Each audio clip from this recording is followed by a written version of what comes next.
Welcome to Modern Anarchy, the podcast exploring sex, relationships, and liberation. I'm your host, Nicole. I tried to keep her quiet, but she's screaming inside of me. I tried to keep her hiding, oh, shut up. I tried to keep her quiet, but she's a wild, wild woman.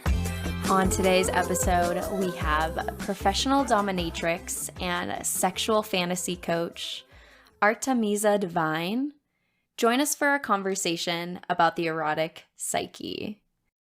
Together, we talk about the power of our stories, sex worker wisdom, and the endless exploration of the erotic. Hello, dear listener, and welcome back to Modern Anarchy. I am so happy that you are tuning in for another episode. Fantasies. This conversation and fantasies, the erotic, is at the heart of everything that I am so interested in and excited to explore through my research with you in this space. So, if you have been tuning in the last couple episodes, I've talked about the importance of narrative therapy, right? The ways that we go about through our world, creating stories and narratives of who we are and what our experience is. And so it makes so much sense that today's conversation would be around the stories of eroticism. What are the stories that impact us and get us excited, and which ones don't have that charge? I think it's important here to also have a conversation about intersectionality and systems of oppression.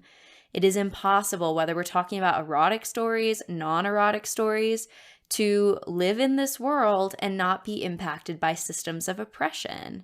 So any story that we have in our life, erotic fantasies, the day-to-day meaning of our world, is going to be impacted by the systems we live under. There is no escaping that. And it's something that I think we all have to be critical about in unpacking why is certain kind of sex erotic and others seen as maybe gross or wrong? Why is it that certain bodies are attractive, certain acts, but others aren't, right? We have to have that conversation about the ways that the systems of oppression are impacting our brain, both erotically, non-erotically, and how that directly impacts our fantasies. And of course, whether we call living under systems of oppression trauma or not, that's a big question. One I clearly started to talk a little bit about with my episode last week with Danielle, and it's something I'll continue to explore, right? Are we muddying the water when we call living under these systems trauma in a way that discredits the lived experience of what that word can mean? Or maybe we don't even want to use the word trauma, right? Maybe we don't want to use the master's tool of the psychology field to describe it that way. But I think it's important to remember that our cultural context shapes directly our fantasies and all of the stories that we tell about our lives, right? In the 1800s, women's bodies were so sexualized and forced to be hidden in the cultural context of that time that when you would see a woman's ankle, it would be so erotic. And I just think it's funny. I don't know about you, dear listener, but when I see an ankle, I am not turned on by it. And that is because I'm living in 2024, right? Where the cultural context of that body part is very different. And so I am deeply curious, right? If we live in such a shame-laden society, what would our eroticism look like in a world without shame? What would be the things that turn us on? I think getting outside of that trauma or systems of oppression framework can also be helpful, right? We all thrive in connection. We all vary in what that connection looks like, how much, where, and all those pieces, but we thrive in connection, right? And so it makes sense in our eroticism and our fantasies that we would want to play with connection. Do you want to feel super close to your partner, so much so that you maybe lose your sense of self and melt into their commands, right? Do you want to feel far? Do you want to watch your partner with someone else and feel that stretch of the connection? Well, of course, still maintaining it, but that stretch and the pull and the dynamics of that. There are so many different ways to play with connection that gets our erotic psyche going. And also, we live in an existential world of meaning making, right? We have a stimulus, we make meaning of it, and we turn it into our story. And so when we think about this world of existential givens, one of our existential givens that we're always dealing with is a lack of control. This earth that you and I are both on is spinning in a cosmos that we don't know the end of. I don't know how that makes you feel about control, but man, it makes me feel like I have none in some ways, right? Of course, it's a yes and, right? But we live in a world where we seemingly have so much control, but also don't at the same time. And so, of course, in our erotic fantasies, what a fun thing to play with. Do I want to hand over my control to you? Or do I want to take over control of you? Right? So many narratives we can spin in that, right? That space is truly endless. The narratives and the creativity and the stories, it truly is endless. And I hope you can feel the excitement that comes over my body when I just think about the world of this blank canvas that you can paint with your partners, with yourself, and really getting curious about what it is that brings you that eroticism. And during this conversation with our guest today, I definitely poked at the use of the word ego.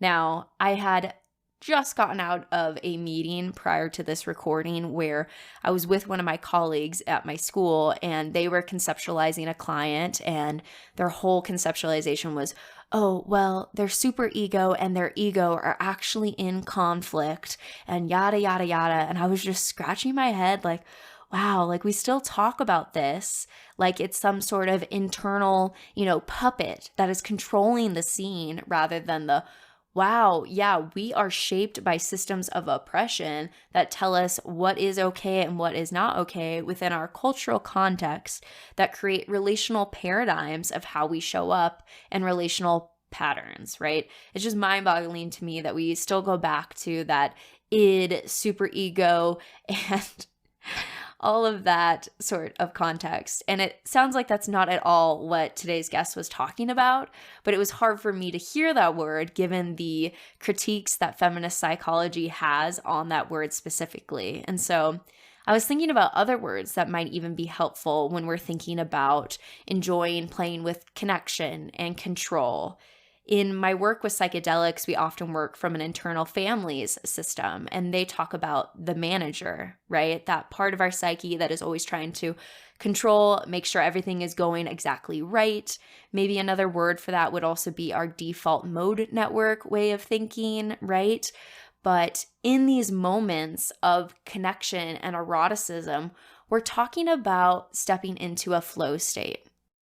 And in that flow state, whether you're, taking control of another, letting go of control to another, we are allowing our managers to quiet for just a moment and to step into that flow state of connection, of allowing your pleasure and your fantasies to unfold in play. And I am just so delighted to be able to explore and dedicate my career to studying sex, relationships, pleasure, and our liberation from systems of oppression. And I'm so excited to see collectively that we're expanding possibilities of what is erotic, what is sexual, and the ways that we can all play with our bodies and intimacy in such divine, powerful, transcendent ways. Thinking about the culture of narratives, In purity culture, I was dreaming of marrying, making love with a pastor. Oof, a man of God, someone who was really dedicated to the path. And I will say, at that time in my life, there were no fantasies about using a strap-on to bring someone to unparalleled levels of ecstasy. No fantasies of multiple people and the ways that having that abundance of love and energy could take me to transcendental experiences I would have never imagined at that time in my life because of the culture of what was okay and what wasn't. And the reality of those dreams is even better than I could have imagined. And it has opened up even more space to keep dreaming, to get even more creative about what is possible with myself, with the people that I love. And I hope as I vulnerably explore these pieces in my life and my work and my research that you too, dear listener, find more space to explore the things that excite your wild psyche.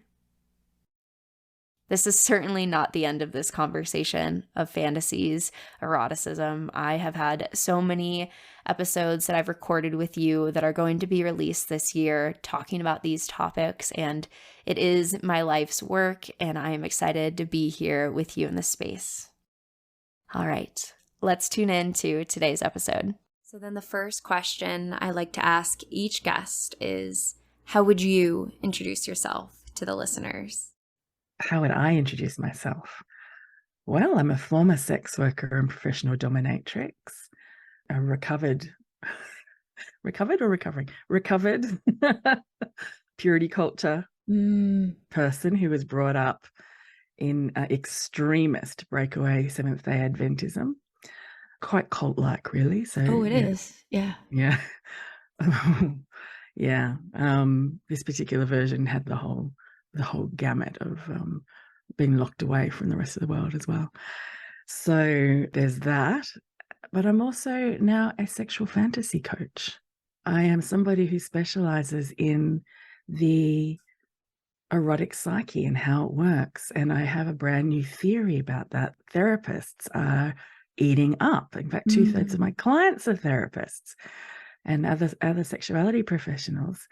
So I'd love to tell you all about that as well. Mm-hmm. That's probably the most interesting points that you'd want to know about me at this point. Sure. And I like to follow the lead of you. Is there anywhere you want to start out of those? Well, actually, I'd love to know about you because you've had this purity culture as well. I'd love to know how your purity culture influenced what you thought a sexual fantasy is. It ruined everything, I would say. In a lot of ways, right? I think that sexual fantasies were wrong, right? From my paradigm of thought, it was that if you think about murdering, if you hate someone in your heart, you've already committed murder in the eyes of the Lord, right? So like any sort of fantasy about sex was bad because I wasn't allowed to do that before I was married. And then I think even, I broke away before getting into a marriage or having any sort of paradigm like that. But within that framework, if I ever did fantasize, it was purely about obviously very penis, vanilla, heterosexual sex. And I had no other capacities despite being a queer person, despite, being kinky, despite doing non-monogamy. Like, there just was no capacity to dream of anything like that. Yeah, your words are just reminding me. That's right. There were thought police inside our heads. Oh my goodness. Very Michael Foucault. I'm here for it. Yeah, exactly. And I actually released an episode on my birthday going into the ways that like that paradigm of thought made it so difficult to step out of anything else. Like the first time I had queer sex, I felt so much shame, right? The first time I had kinky play, it was shameful. The first time that I had multiple partners, it was shameful. Like all this unlearning that I had to do in my fantasies to actually have the creative space to think about sexual fantasies that I have now, where I feel like I have all of the colors in the crayon box and all of the space on the canvas to really get wild, Nah, I'm really glad you got to that stage. That's Yeah, fantastic to hear. it feels good. Yeah. It's interesting that you didn't even allow yourself to be aware of your sexual fantasies until later, where I was the other way around. Well, you know what it might actually be, part of this too, actually, I should say, is the Mm. I have aphantasia. I figured we'd get into this at some point in our conversation. I have aphantasia, so I can't visualize anything in my mind's eye at all. So if I close my eyes and try to like meditate on a memory or an experience, it's just completely black. So I do think that that plays into a lack of erotic fantasies, or at least that's what I've heard within the community of other people with aphantasia, is feeling that same disconnect. Yeah, I get you're not the first person who's come to me with that particular thing. And actually, I'd be curious if this is true for you. It was true for them Mm. about a knowingness rather than a visualization or a clear Mm. memory. Mm-hmm. So still drawing on something that you are aware of, your unknowingness of wanting to feel this way, or that you did feel this way with that person, or a knowingness that this power dynamic's exciting rather than, Absolutely. Absolutely. I yeah. knew that being worshipped would bring something, or my partner, one of my partners and I would like get really creative in conversation and talk about stuff. And even though I couldn't see it per se, I definitely was, felt the erotic charge with it. It's the same way I'd read any sort of book, right? Like I'd see the words and connect to the knowing of that experience, even though I couldn't visualize it. I got a degree in English literature, and so that didn't stop me for all of those years. You know what I mean? Yeah. Yeah. Okay, so you still love stories. Fantastic. Yes, We're gonna have a lot yes. to talk about. I'm excited. And yeah, you said that your fantasies were the opposite for you. Yeah, tell me more about that. Yeah, I remember my first early sexual fantasies in kindergarten, and Wow. most people do actually start having some sort of erotic awareness from that age. Of course, children are not ready for adult sexual relationships, and we don't even understand sex in the same way. We don't even understand our sexual fantasies in the same way. But I knew that I had a crush on that boy in my kindergarten class and his older brother, who was 6 years older, and I was going to have both of them. Yes. Love it. You knew, you And, knew. and as a 5-year-old girl, I was already fantasizing about being tied up by both of them, spread-eagled on a cross, no less, Wow. which I had never encountered, like a St. Andrew's cross, which is an X, not a T, Mhm. right? Which later on I found out they're in dungeons everywhere. But I didn't know that as a kid. I had no, in a Christian culture, I had no Right. idea. And yet there it was. I was fantasizing about that, and I was fantasizing about how embarrassing it was and how exciting that was. And already from that age. And can you imagine? And initially, I didn't even know that there was something wrong with thinking about that. I Mm, didn't, even though I was brought up in a Christian culture, I did have an instinct that I shouldn't tell anyone, sure. that I should keep it to myself. Hmm. But it was only later that I learned to have shame about it. When, because I don't know, there's something about my upbringing that children weren't taken any notice of by adults, and we just ran around free. It was later, as you started to become, have breasts and things, that they went, right, we must control you. You cannot even breathe without permission. Right, right, right. And I learned to have shame about this. And so I started to think, and then I also started to have experiences, real life experiences, where people were non-consensually ogling my breasts, Mm. which, by the way, for people who cannot see me, well, you can't anyway because I've cut the zoom off here. They're giant, all right? From the age of 12, I had these giant orbs bobbing in the space between me and whoever I was talking to. And everybody has a reaction to that, everybody. Right? Sure, sure, yeah. So I started getting all of these non-consensual responses. Some of it was just women completely cutting me out of their world because my Wow. very existence was a threat to them. I was just perceived and objectified as a sexual being without even doing anything, just Yeah. existing, Mm. and a threat to their relationships, I guess. And men hanging out car windows, wolf whistling and saying really obscene things, and people trying to hit on me in ways that were completely not considering me as a human being at all. And I started to go, wow, I hate being treated like this. How the hell am I turned on by it in my fantasies? Mm. why do I like being objectified and the humiliation of embarrassment and losing control and having someone have power over me in my fantasies, when in real life, this is actually traumatizing. Mm-hmm. What's going on here? How do I even make sense of that? So then I began to suppress my sexual fantasies and think that they must be evil, like, because, you know, the angels are watching. And Right, of course they are. God's watching every night. and became really guilty about it. And every now and again, I just get such sexual tension that I had to release it. And then I'd do it in this sneaky way that and then as soon as I'd have an orgasm, I'd feel completely shamed and shut my sexuality down and not think about what I'd thought about in order to get off it all. Yeah. And this relationship, like, how the hell do I make sense of this thing that is so exciting to me sexually, but is treating me the exact opposite of how I want to be treated in real life? Mm-hmm. How do I even make sense of that? Yeah. So that began my lifelong quest to work out what the hell sexual fantasies are. Very exciting start point for this conversation. So, what's the one-word answer? The one-word answer. I know, right? It's a whole book, I'm sure. So what are sexual fantasies? Yeah. What did I conclude in the end? Yeah. I concluded that they are stories. Mm. They are the exact story that your own psyche made up. The exact story that your ego in particular needs to hear in order to let its defensive guards down so that you can open up to the vulnerability of pleasure, connection, and sometimes even expanded states of consciousness. That's the end of the book. So how I got there is a whole different thing. Totally. That's the abstract. Now we're going to get into the long paper. So tell me more how you got into this. Well, as part of my Christian upbringing, we had everything about the body was evil. Everything was wrong. Yes. We weren't allowed to even have herbs in our food in case it excited our senses too much. We couldn't have drums in the music in case we got too excited. You know, anything that would let us go into that flow state was evil. Wow.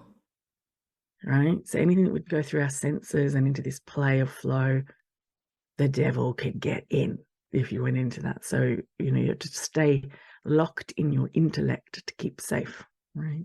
Into pedantic legalism. Right? And I rebelled as a teenager from that and went and hung out with who I was told was the devil, which were Pentecostal Christians.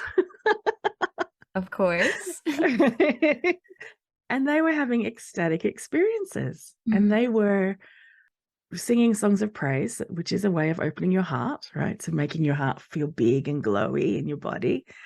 And they were going into states of surrender to something bigger than themselves. Power dynamic. Hello. Yeah. Oh, yeah. Kinky Christianity is definitely a thing. Right. And they were having these experiences where they were becoming possessed by the spirit and having full body shakes and just ecstatic open shift of consciousness that affected them physically, emotionally, psychologically, taking them somewhere, which made them feel like they were having direct contact with God. And then they would come back from these experiences and go, wow, that experience was so real. Because I've had it in this context, the realness of the experience must be proof that the religion is true too. A confirmation bias would happen. Cycle. So that when I first encountered it, I'm like, whoa, this must be the Holy Spirit then. Then later on, I rebelled against Christianity in my early 20s. And what do you do when you're rebelling? You do the exact thing you're told you're not supposed to do. So I went and hung out with witches. I love this. This is getting juicy. Yes. And then suddenly going to along to a coven and to a full moon ritual, these people are having the same effect. They know how to get there too. I'm like, hang on, what's happening here? Yeah. And they're using their same thing. Look, this experience, ecstatic experience, is showing that our framework of the world is right. Another confirmation bias, but I did learn a lot of things about how to create rituals in I'm sure that. you did. Then I moved into, later on I met Tantra people, learning all about Kundalini. And I'm like, okay, you're doing the exact same thing. Oh my God. Then I did studied anthropology, and I looked at all of these different cultures who do trance work and get into ecstatic states. I'm like, okay, this phenomenon is a thing. Oh, I forgot another important one. Then I also discovered, in my rebellion, encountered psychedelics as well. And started having lovely ego dissolution experiences and connection with what the world is like, what yourself is like when your ego is out of the way. Sure. It's like, hang on, this is the same bloody thing. Yeah. Hang on. These are all the same thing, all of them. And then when I started doing sex work, first of all, I did sex work, and then I became a dominatrix and learned how to do the kinky things. But initially, when I started doing sex work, I just wanted money for an operation. I just wanted 20 grand really, really quickly. And I just wasn't thinking about anything holy. I wasn't trying to make it holy. I didn't know what I was doing. I hadn't met any other sex workers at that stage. So a friend and I put an ad in the country town newspaper. Amazing. and went and got a really dodgy motel. Because of the laws at the time, we had to go to their houses. And I was driving my little panel van around. Back when you had paper maps, not a GPS, like trying to find things in the middle of a wheat field. Where the hell's this farmer? Oh my God. And then I would, newspaper guys are not, they're already calling you in an altered state of horniness. They're not thinking about you as a human being. They're thinking about how you can fulfill their immediate need, right? Yeah. And they're thinking in terms, so they weren't asking respectful questions. They were asking things like, I'll tell you one of the worst ones, just because, the worst ones are always fun, aren't they? Give them. Right. It's like, what do you look like? How much? Do you take it up the shitter?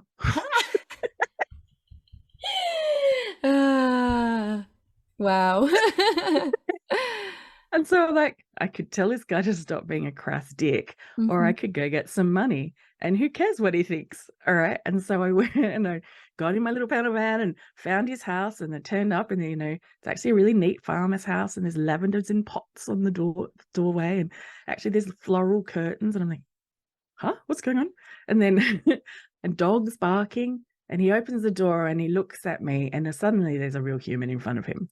And now he's like, oh, his manner changed completely, because a real human is entirely different to a fantasy you're talking to on the phone, right? Sure. Yeah. And moving into his house, saw photos of a woman who turned out to be, he was a widower. He'd lost her.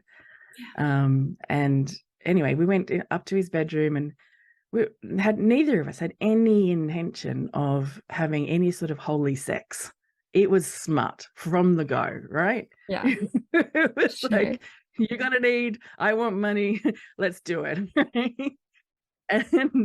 But by the end of it, both of us were in unexpected, we had that thing, our hearts expanded, our surrender to the moment. We went deep into the flow space.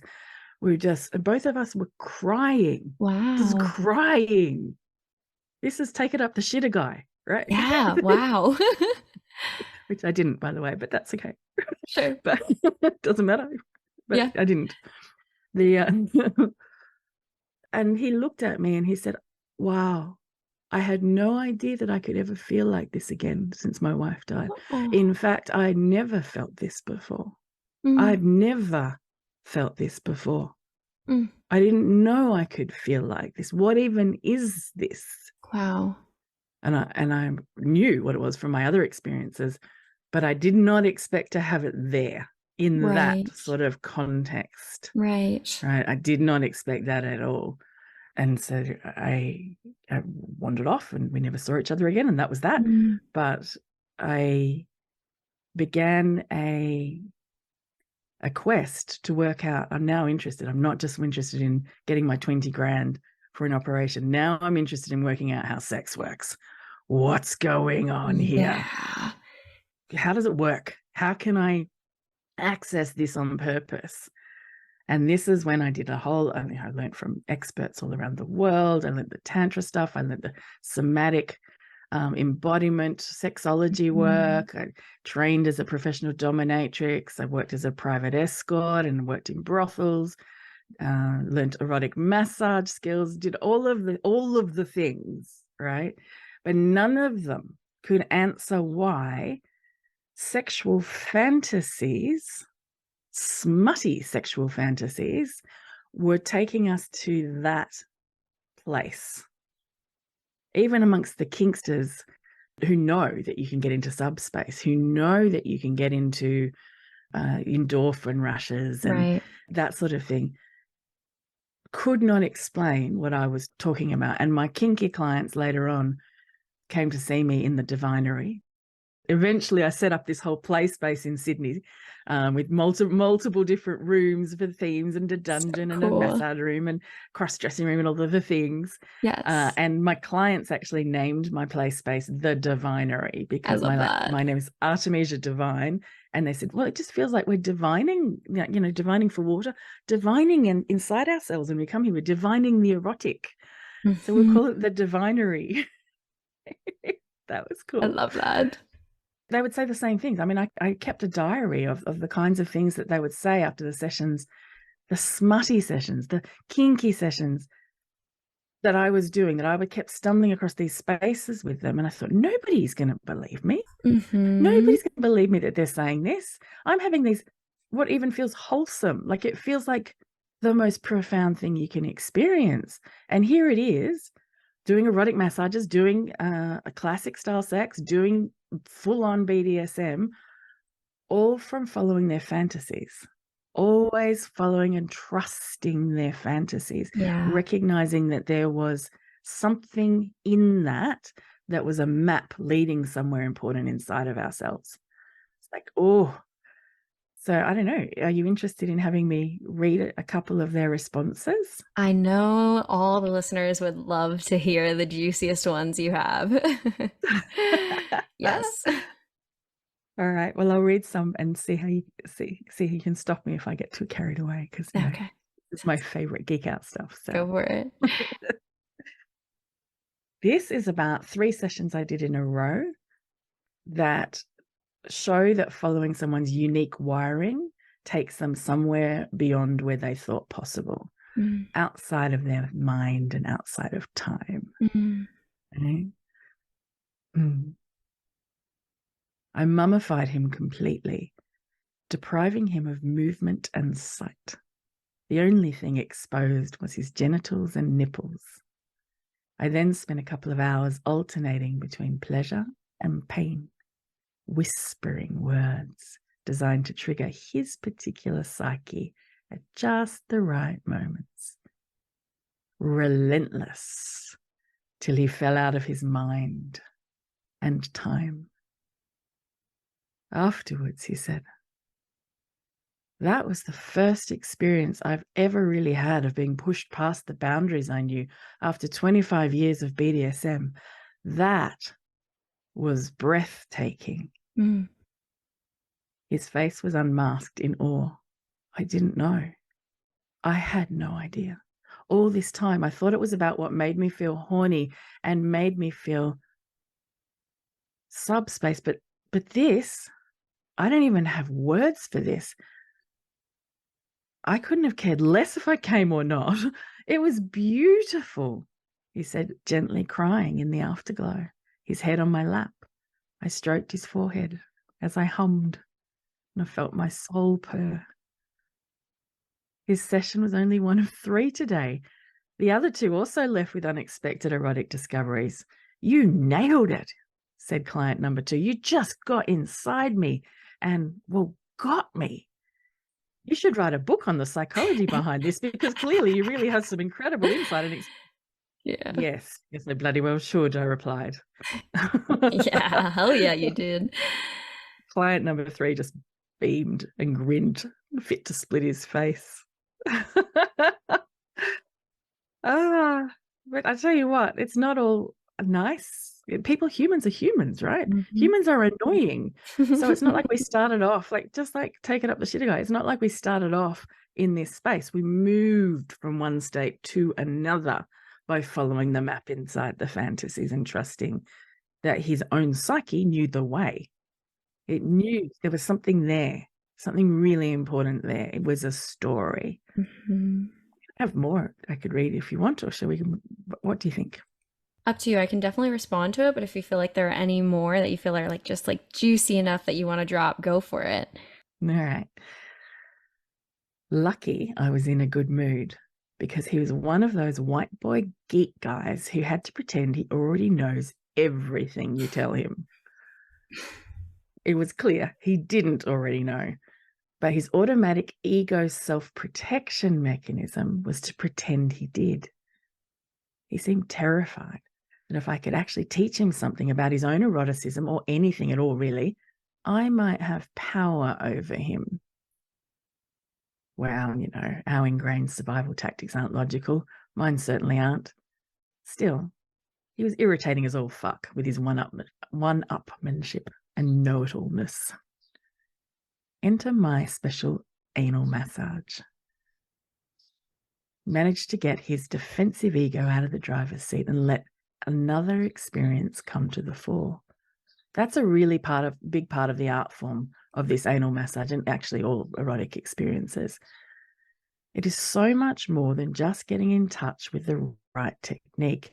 It's about recognizing the universal human struggle to access that mysterious part of ourselves beyond our egos. It is about reading their resistances and intuiting ways around them, which you can only do if you have an awareness of how to get there yourself. Well, holy fucking shit.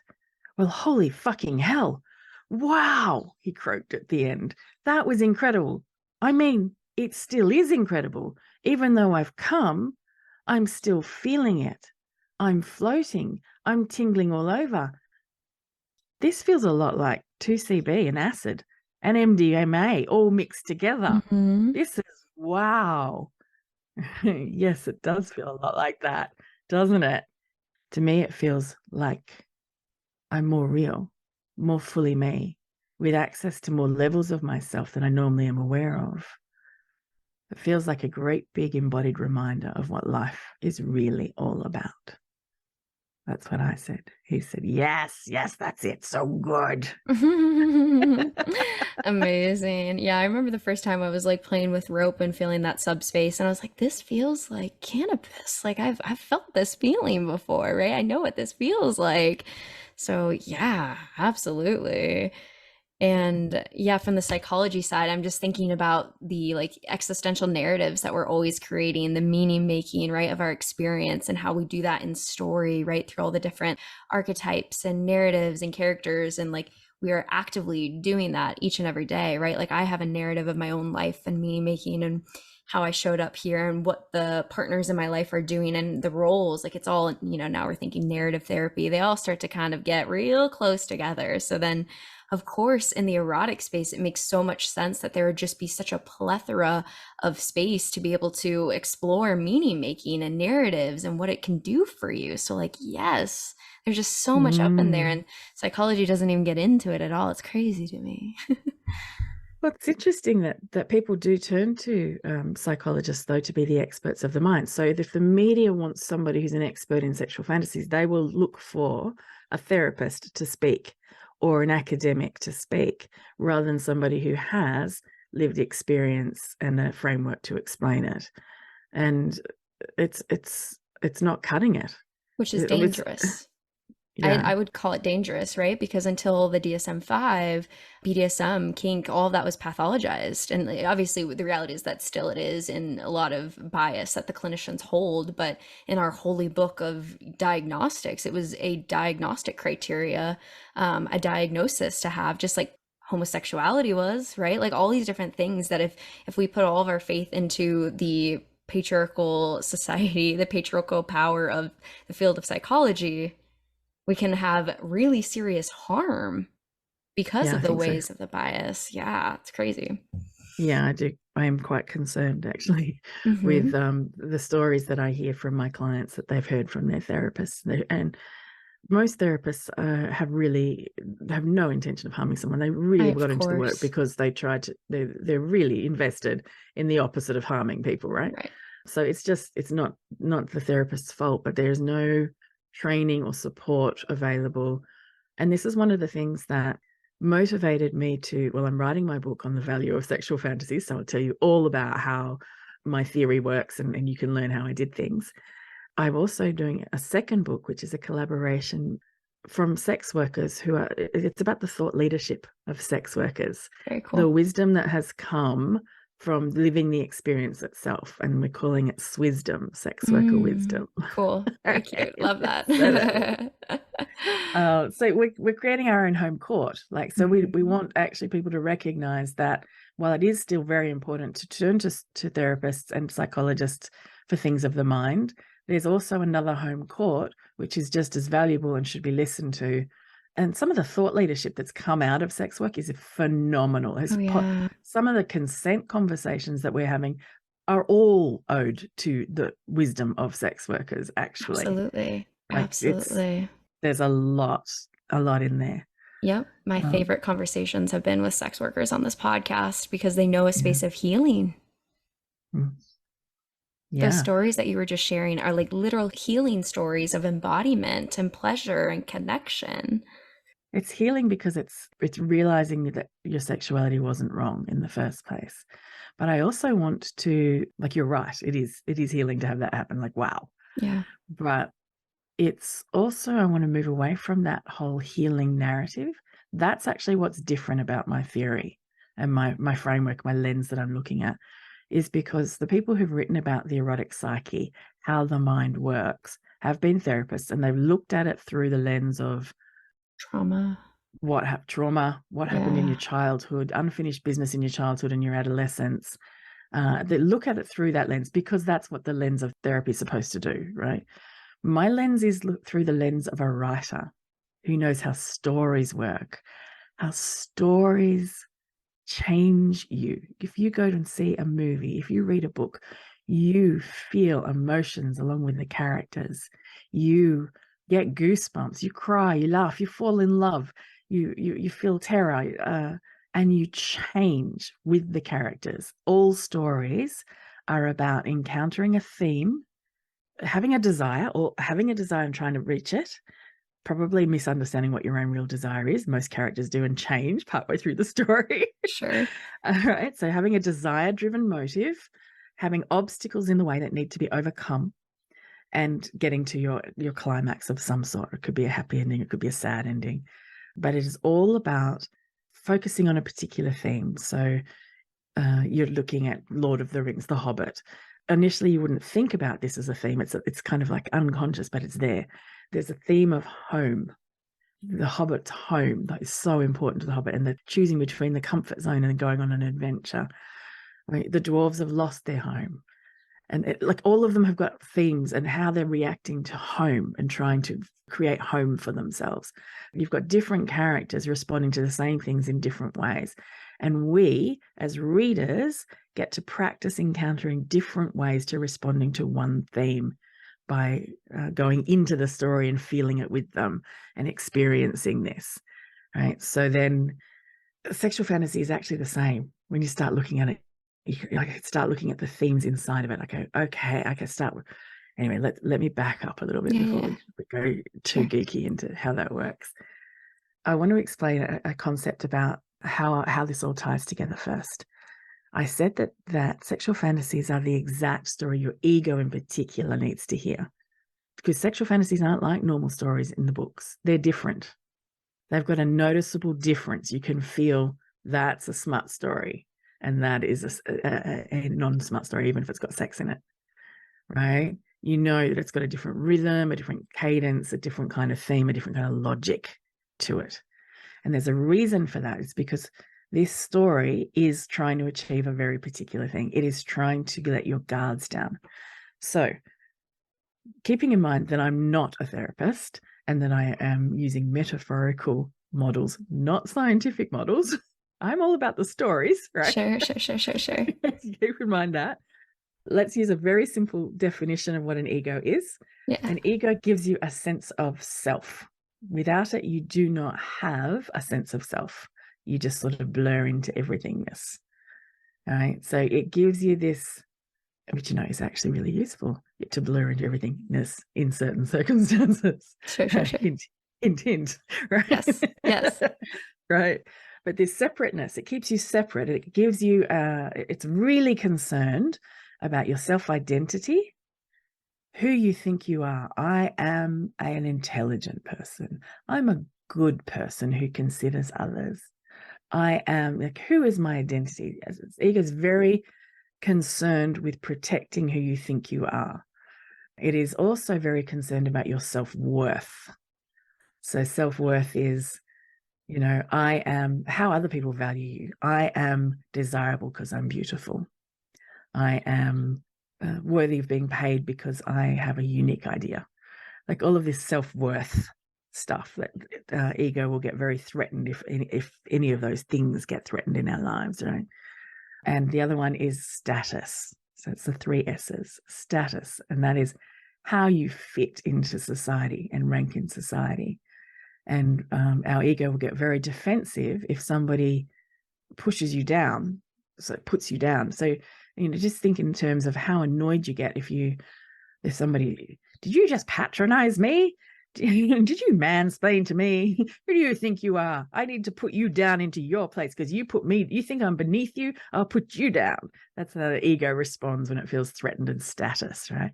It's always worried about saving face and never being embarrassed and keeping dignity, right? So all of these things are really useful, and we need an ego. It's a healthy, functioning thing, and we can't interact in the world without it, right? We need it. But it's in the way of connecting.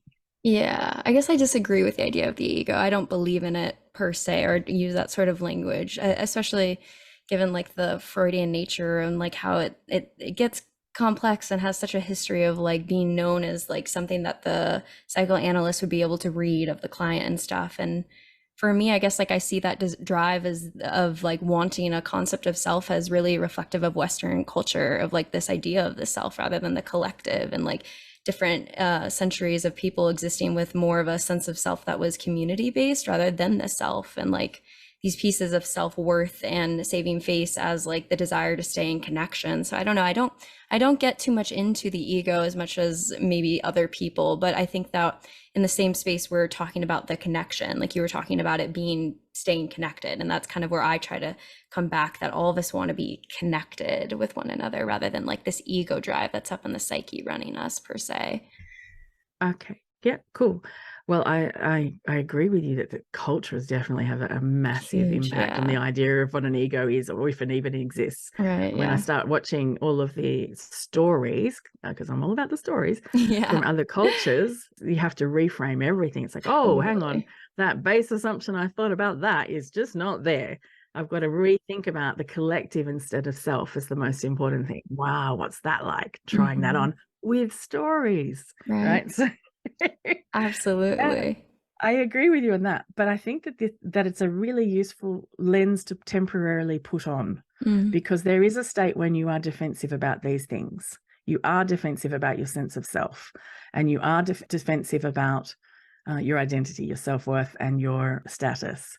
And that is a natural impulse that comes up inside of you, and it keeps you separate. So imagine that you are in a castle wall, and the wall is protecting you. It's a really important wall because, you do need to protect your self-worth and your identity and your status. That's an important thing to protect, but it keeps you from going outside into this incredible being one with the whole world experience outside the castle walls. Right. And it is just, you can't even ask someone on a first date without leading that wall down a little bit, just to take the risk to ask them out or to lean in for a first kiss. You have to somehow lower your guard a little bit and take the risk of threatening that sense of self in order to get this connection moment beyond the wall, right? if we can think about it that term and not get too caught up on whether that's an ego or not, that might be useful. Sure. Yeah, totally. I hear you. Because I'm not a therapist, I'm just using models, and I change them. As you only use a metaphor as long as it's useful, and then you change it. That's why stories are magic. Yeah, Right? and the frame that it usually I think gets into this like scary space is when it's this lack of control over it. I think that's where my existential professor was always like pushing back on psychoanalytic theory, as this sort of like you have no control over these impulses and these things and all this stuff. That kind of like old Freudian lens of that sort of space. And I think that's where usually I get a little worried when people start to use ego and stuff as this sort of something that's not situated in our cultural context, something that you don't have autonomy over. And like in some ways you don't, but that's because of the way we've internalized stories about who we are and what it means to exist in this world, right? Yeah. Okay. But I'm curious, Okay. I'm curious too, like in terms of the past traumas not being a part of that, I almost feel like that's impossible in some ways, right? Like it's impossible. Okay, go for it. Take me there. Take me there. Let's go. Okay. So I just want to finish this metaphor story because it's a really useful one. So Yeah. we're still in the castle walls. Yeah. Imagine on the bridge on the way out, you want to go out and connect. You want to connect with life itself. You want to connect with another person. You want to let your guards down. You want to be vulnerable so that you can do this. Okay. It's entering into this fear of vulnerability. And standing on that bridge are 3 guards. And those guards are those 3 S's that I talked about before. They are self-worth, self-identity, and status. And these themes come up in sexual fantasies all the time. Once you see it, you can't unsee it. Addressing those 3 fears is the entire purpose of the fantasy. So you're going up to that guard, the first one about status, and it's saying, okay, no, I can't let you through. You might get embarrassed, and you can't be vulnerable. You might be embarrassed. That will mean they have power over you and they could abuse it. It's a possibility that they could abuse it. So no, I'm not letting you through. I have all of these fears about what power abuse could happen, how your emotions could be crushed, how you could lose your standing in society if you do this. You cannot be vulnerable and it won't let you past. But then this sexual fantasy inside of you, which is also you, comes up and tells this perfect story to this guard that includes the fear. All stories have to include the fear. So you have to include these themes of things that that you're scared will happen on some level. And then the perfect way to resolve that fear in logic that makes sense to that part that's scared of being vulnerable, right? So it's this perfect story of including the poison, the obstacle, and creating an antidote, which creates an alchemical effect. And now that guy goes, oh, you solved it for me. Okay, I'll let you past. I'll let you past. I'll let you past. And the story appeases all 3 of those guards. And when they let you, and you hit all 3 of them, that's when somebody has those kinds of responses I was talking about earlier on, reading about from my diary. That's when they're like, oh, I didn't know I could get past all 3 guards. I didn't know I could actually embody this story in play in such a way that would enable me to drop into this state beyond that wall and really experience who I am without that defensiveness in the way and share that with someone else. Isn't that one of life's most precious experiences? Yes, and I can hear the connections to psychedelics, right? I can hear the connection right there for me. Yeah, you might have different terms of describing it, but you can feel it. Okay, good. Yeah. Oh, totally. I can absolutely feel it. I guess I'm just trying to like as you say it, conceptualize for me how I would understand it for myself. So then it's going through all of my like paradigms of thought because I'm thinking about my own sexual fantasies and I'm like, has there always been a fear in it? Has there always been these things? And like the ways in which I've at least tried to understand how like traumas do play into my own narratives of fantasy and joy. I think that like maybe you were going to get to that, so maybe I should create more space to do that part before I start to riff on my own theories, but go for it. I'll let you take the lead. Okay, so people have we keep going back to trauma as the source of our fantasies. I'd really like to not do that. Of course, things that affect us do affect our egos or our sense of self or our self-worth or our self-identity. Of course, they are part of it. But I don't think that is the central reason for these kinds of fantasies, right? Where people just immediately default to that being the biggest source. And when you do that, you stop yourself from being able to access this story in a way that is the most powerful way possible. These stories happen anyway. We have fantasies of power abuse, of non-consent, of humiliation, of all of these things, whether or not we have a trauma history, because they are the fears of our ego, right? Our ego is afraid of any form of vulnerability. It's against all vulnerability because it fears those things will happen. So, of course, the particular expression of that will be affected by your life experiences and how you were formed. And that includes trauma. But it does not automatically mean that turn-ons that are based in humiliation and power abuse are from trauma, which is a really important difference. Totally. Absolutely. Because, like you said, they exist beforehand, right? And I think that one thing I like to talk about too is like, I guess the word trauma is used in a lot of different contexts. Some people will try to really strictly define it and say it's actually this diagnostic criteria, and if you don't meet that, it's not that, right? And some of us might use it more large in a large context, and I certainly use it in a very large context because I think that growing up in a puritanical society where I was taught as a woman that I was supposed to give my body to a man, that's a trauma in and of itself, right? So I think that when we're thinking about how these things are shaped, there's more context to the ways that like the word trauma could be expanded into the narratives of our life. Literally, when we think about the patriarchy, like the narratives of what it meant for me to be a woman are a fucking trauma that I have experienced. And so, yeah, it plays into my fantasies, right? In a way that I think is inescapable, like in the same way that, you know, I am in my context and the environment is always shaping me. I'm a fish in water that I can't even see. And I don't think that that has to be in a disempowering way, right? If anything, let's like take it in the opposite. Like, this is the society that I was born in, and these were the narratives of what it means to be a woman. And so it created this context, and I'm going to create my own narrative. And like one of the dominatrix said on my podcast, my own fascist state to run in. You know, it's like, I think there's so much empowerment in the reality that our societal context has created a trauma that we've all internalized. And it doesn't have to be this like space of like, oh, it's so like, I'm so weak to this and I'm so, you know, like vulnerable to this. I think there's a lot of reclaiming in the traumas that we didn't get a choice of to grow up in this context of what it means to be a woman, at least for me, right? Mm. Yeah. Yeah, okay. Yeah, great stuff. Love your rant. Go.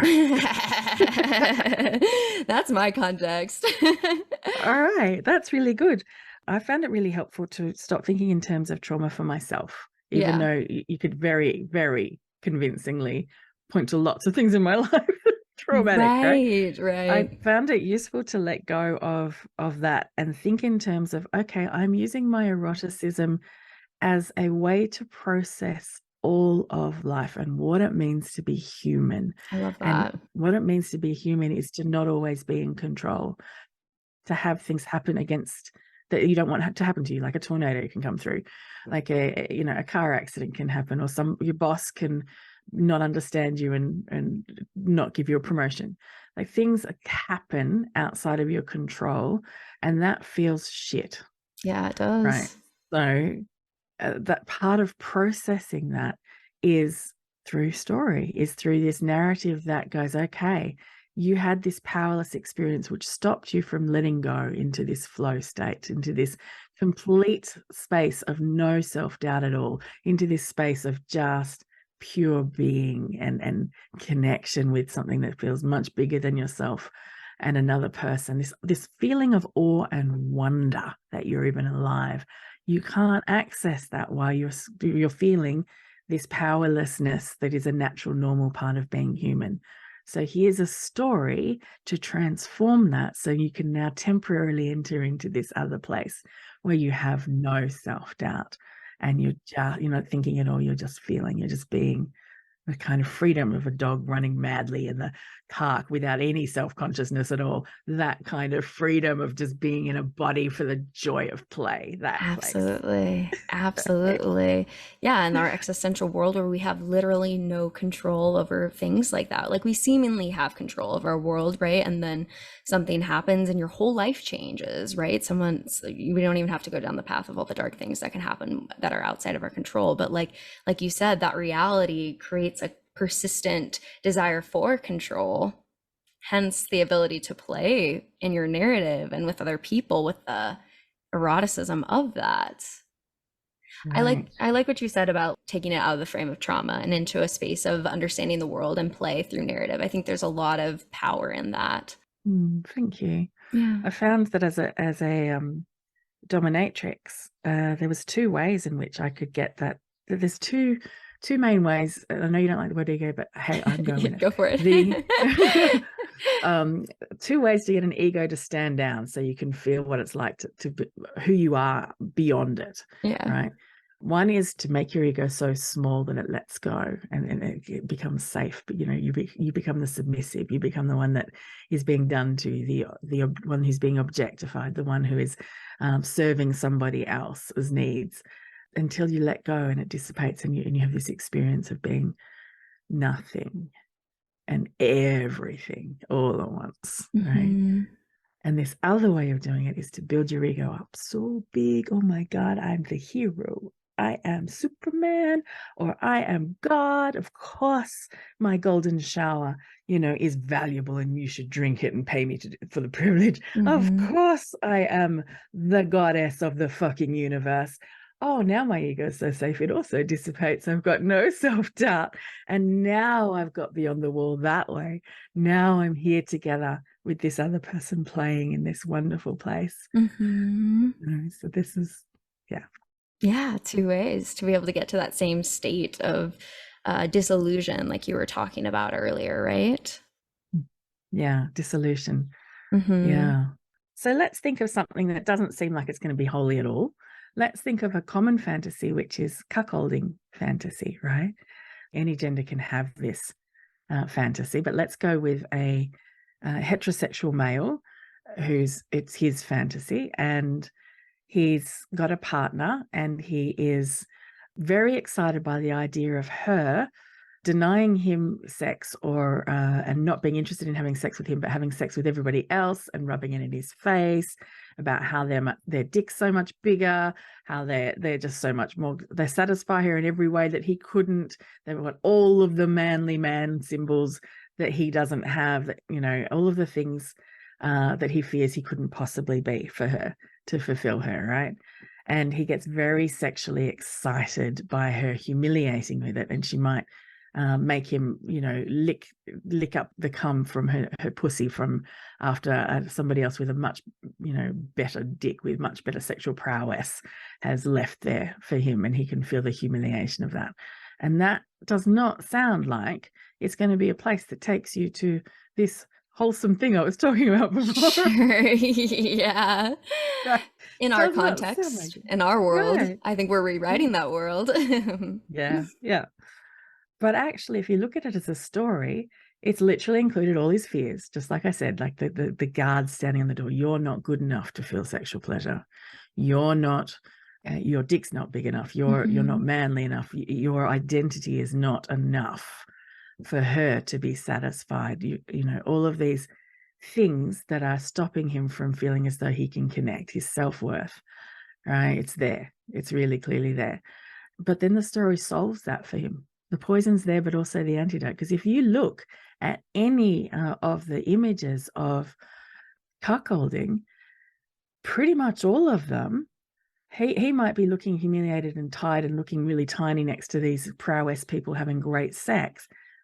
But often the bull, which is the person who's got the big dick, who's come in, his face is often not really the feature in the picture. He's almost faceless, because his identity is actually not important. The wife's identity is important, and she's almost always looking directly at the husband, the cuckold, and her full attention is on him. She's actually doing everything for him, that he needs to get excited, and that you could cut the tension between in the eye contact. Even if on the surface it looks like she's mocking him, actually she's being the exact antidote. He's getting the connection with her that he wanted. Right? It's like this part of you said, I'm not going to let these fears of yourself worth block you from connecting with your wife. I'm going to find a story that's going to let you get there.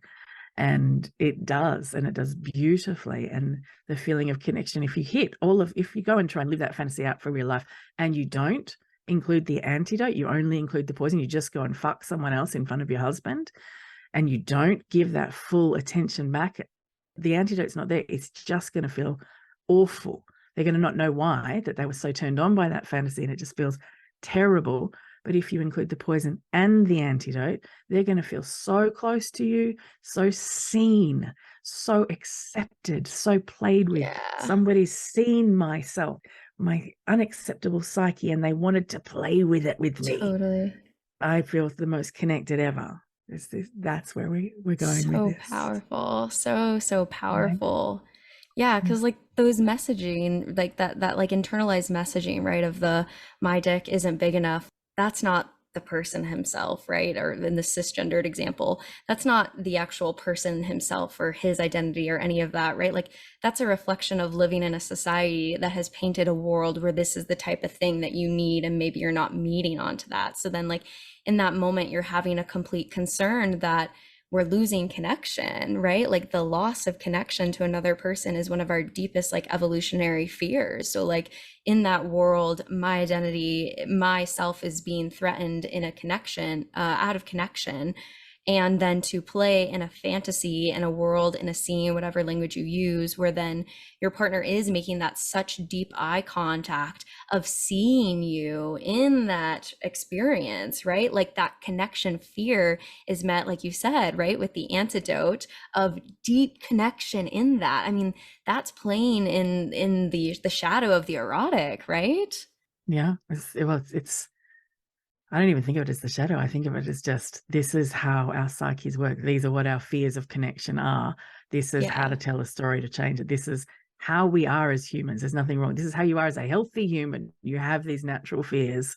And yes, society also has some fucked up ideas about that. But also, it's just whatever society you live in, it is not going to match who you are as an individual. There's always an inherent conflict between who you are as a self compared to who you are as a collective. So there's always going to be friction in there to play with on an erotic level. So Yeah. So there's always that space. So then if I'm hearing correctly, like your view is that we have like innate self fantasies, where like my view is a little bit more that like our fantasies are formed through the unique combination of the societal context. Is like that kind of the space I'm hearing? Not quite sure. Okay. I think they're not necessarily inherently. No, everything interacts. Nothing's separate. Yeah. We are not separate from Right. the people around us. We're not separate from our life experiences. Yeah. It's just that there is also an internal inherent mechanism that will be there no matter what society you're in as well. Yeah, which is the desire for playing with what? Like, what is that internal mechanism? That is that you are not going to match the society's idea of who you think you should be, because no individual does fully, right? Yeah. You're just not. So there will always be a conflict between who you should be to feel valuable and who you actually are. And there's going to be tension there to play with, always. Totally. Okay, I'm hearing that. So Right. then like the narratives of the society versus the reality of who you are, and the tension, like the erotic tension that you can play with fitting in or fitting out of that box. Is Yeah, that a better that's it. phrase? Oof. Yeah, Yeah. nice. And what space then to play with all of that, and like the ways that those shift? I don't know for you, but like for me, like what has been erotic, it has shifted dramatically as I've stepped deeper into practices and things that were once super taboo or that were super erotic in the ways that I didn't fit the narrative of my culture have changed as my cultural context has changed in a more like sex positive community. It's been interesting to watch that like journey and evolution of your fantasies through that. I've noticed that for most people, and I totally believe you. You know yourself, but I've noticed that for most people, even though what turns us on changes as we meet people, and the way in which that narrative comes out and is expressed, and the way we relate to it, it moves from shame to joy, right? And the way that we choose to live it physically, the activities we want to do, the things that excite us change, but the underlying turn on or narrative doesn't. So if it's like going to it's an underlying narrative of a story. You know that that's an action story and that's a romantic story because they have an underlying thing underneath them. Even though you could tell that romantic story in a billion different ways, it's still recognizable that that's a romance genre, right? Same with people's fantasies. You go, okay, that's hardwired, that's there. And you recognize that when you learn how to pick a fantasy apart. You go, oh, there's the underlying narrative mechanisms. We can play with that in a billion different ways. We don't have to enact what's in their mind's eye at all. We can, as long as we know the rules of their genre, we can play. Yeah. Which for me is love. And that has changed over time, like what I view as love, but like certainly love and connection and sensual embodiment, and the for me, I also like the shadow because I like the taboo, I like the transgression, I like that space. So for me, that's also part of my fantasy profile, is like deeply playing into that intentionally for me. So yeah, a lot of those narratives have been the same in terms of like their like roots, right, of connection and love and sensual embodiments, but like just the narratives around them have just like radically shifted and continue to shift as I expand what it means to be in loving connection with other people. It's been lovely and I'm loving my ride and I'm excited for the continued evolution, right? Like it in my opinion, it only gets better, or it has thus far for me. I don't know if it's been different for you. Yeah, exactly right. Oh yeah, it just and every time I think, oh, I reached the heights of what I can possibly experience with erotic, the floor drops out and I find another whole layer. It's like, whoa, Yes. this lens of the erotic to explore life with is phenomenal. I know. I know. Every time I feel like, there's obviously days where like maybe sex is not the most spark thing. You have different moods that you're passing through and other stuff, but like truly every time that I'm having sex, it's better and better each time. And it breaks my heart that other people aren't in that space and don't think that that's possible. So I'm really thankful that you speak to that and the possibility of that and like all of the possibilities that we can create with the narratives that we write with other people. Yeah. I want to ask you the one question that I ask everyone on the podcast, and that is, what is one thing that you wish other people knew was more normal? Smut. Yeah, do you want to say more? I want them to realize that being turned on by things that seem to be the exact opposite to how you want to be treated are actually just your brilliant mind, including your fears of how you don't want to be treated, and resolving them for you so that you can access this wonderful place of connection and pleasure beyond it. It's actually really normal. Whether or not you've had trauma, this is going to be a mechanism that is there. Yeah, and a good one, right?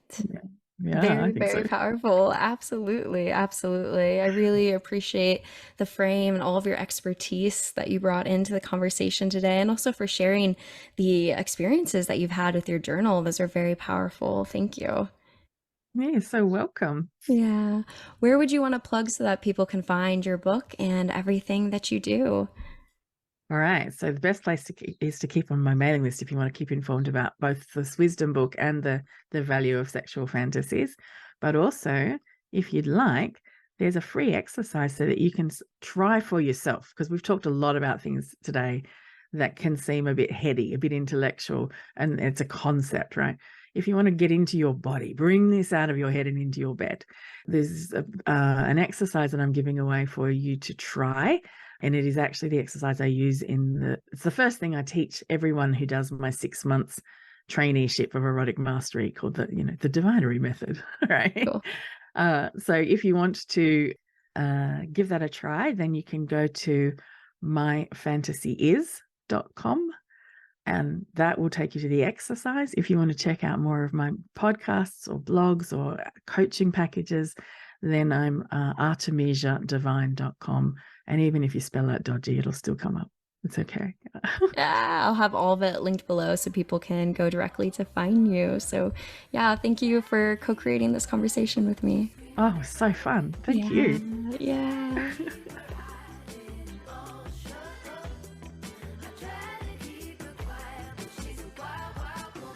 If you enjoyed today's episode, then leave us a 5-star review wherever you listen to your podcast. And head on over to modernanarchypodcast.com to get resources and learn more about all the things we talked about on today's episode. I want to thank you for tuning in, and I will see you all next week.